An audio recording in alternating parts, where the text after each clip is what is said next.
Salut folks, c'est la fin, on se retrouve pour une toute nouvelle vidéo Lego Review, aujourd'hui du 775-461, recommandé pour 10 ans et plus dans la gamme Lego Star Wars, sorti le 1er juin 2026 au prix public de 99,99€ pour 1028 pièces. On vient bien évidemment parler de la mini-figurine de Darth Vader grand format, un set donc qui vient tout juste de sortir dans cette gamme Star Wars et qui rentre aussi dans la lignée des figurines grand format qui ont commencé tout d'abord en 2021 si je ne m'abuse, avec la figurine classique qui a été depuis rajouté donc dans cette collection le pilote, le classique Spaceman ainsi que le Père Noël, mais on peut également compter les figurines grand format Harry Potter qui étaient sortis un petit peu avant. Donc c'est, vous l'aurez compris, donc la deuxième figurine grand format avec un thème précis, avec une licence, après du coup Harry Potter. Donc c'est la première dans la gamme Star Wars, et pour une première, Darth Vader est un assez bon choix, je trouve. Je trouve qu'elle est plutôt bien représentée. Maintenant, il s'agit aussi de la plus chère qu'on ait eue juste ici. Forcément, Disney, ça pique un petit peu, la licence est payée ici très largement. Maintenant, il ne faut pas oublier qu'on a quand même des éléments beaucoup plus importants. Tout d'abord, il y a moitié plus de pièces, forcément. Normalement, on est sur des sets qui coûtent 50 à 55€. Donc là, passer à 100€, c'est vrai qu'on peut se demander où sont passées toutes ces pièces. Et bien tout d'abord, au lieu d'avoir des éléments qui sont directement topographiés, on va venir les faire en brick build. Donc on va avoir ici des tiles, certes avec des stickers, mais qui sont du coup en reflet par rapport au reste. On a également l'armure juste ici qui est également en reflet. On a une cape en tissu qui coûte forcément assez cher. On a des bras non pas pleins, mais également des bras qui sont détaillés avec des pièces de différentes couleurs. On a forcément le casque de Darth Vader qui est entièrement en brick build et non pas avec des pièces pré-moulées pour la majorité de la tête. Et forcément, on a un accessoire supplémentaire qui est le sabre laser à lame rouge, qui rend d'ailleurs assez bien. Je trouve que c'est plutôt bien représenté. On reconnaît vraiment le sabre laser à la sauce Lego, notamment cette partie-là qui est extrêmement bien représentée. La lame aussi qui est plutôt bien avec une tige technique qui traverse le tout.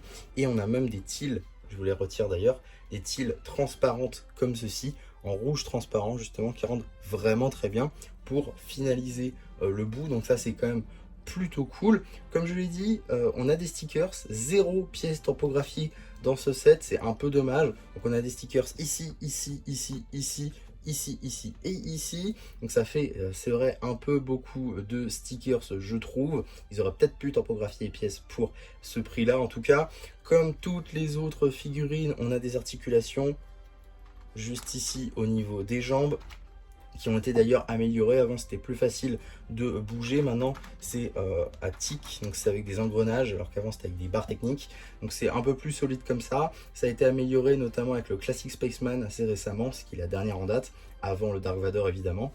On a aussi le bras qui peut être bougé, donc ça c'est parfait. Par contre, le bras qui porte le sabre laser est légèrement différent.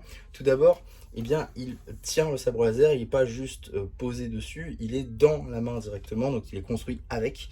Donc ça c'est ultra important aussi à prendre en compte. Et si vous voulez le bouger, il vous faudra simplement bouger la rotule aussi et surtout la barre technique. Donc, je vais vous montrer, si vous avez une barre technique, il vous faut bouger le bras avec pour pouvoir bouger ça et mettre la rotule de ce coin-là pour la bloquer. Et comme ça, vous avez le sabre laser qui est un petit peu plus haut. Donc potentiellement sur des étagères, vous n'avez plus trop de place, ce qui est, je pense, le cas chez beaucoup d'entre nous. Et bien, ça permet de prendre moins de place avec son sabre laser. Donc c'est quand même plutôt cool à ce niveau-là. Et franchement, comme ça rend quand même un peu mieux, je trouve. La tête peut évidemment bouger, donc ça c'est plutôt cool. Le casque est plutôt bien représenté, avec des yeux du coup en stickers, un petit peu dommage. On a également un stickers ici pour la bouche, mais on reconnaît vraiment le personnage. Elle peut bouger à 360 degrés, donc ça c'est plutôt pas mal. Le casque du coup justement avec des formes, avec des angles plutôt bien représentés, avec des braquettes juste ici, donc ça c'est plutôt intéressant. La technique de construction est aussi très cool. À l'arrière, on a, donc voilà un peu comment ça se présente, et sous la cape c'est plein. On a juste la ceinture qui est évidemment construite directement dans le torse. Et dernière spécificité de cette mini figurine, on peut évidemment retirer tous les éléments, donc en commençant par la tête. On peut aussi retirer la cape qui est réellement comme une cape Lego classique, mais vraiment en grand format. Donc ça c'est plutôt bien représenté, je trouve, de la part de chez Lego. On peut évidemment retirer celui-ci ainsi que celui-là. On ne peut pas retirer le sabre laser, par contre c'est un peu dommage. On peut par contre retirer le torse. À deux mains c'est quand même plus pratique. Voilà, donc on peut retirer le torse, comme vous pouvez le constater. On peut également retirer les jambes, des hanches. Et voilà. Donc là, on a tous les éléments différents. Donc maintenant, on peut reconstruire notre Dark Vador pour finaliser cette vidéo. Donc voilà, ça se fait assez facilement. Bon, sauf le torse, et la partie est un petit peu plus compliquée à défaire et à remettre. On peut remettre le bras également.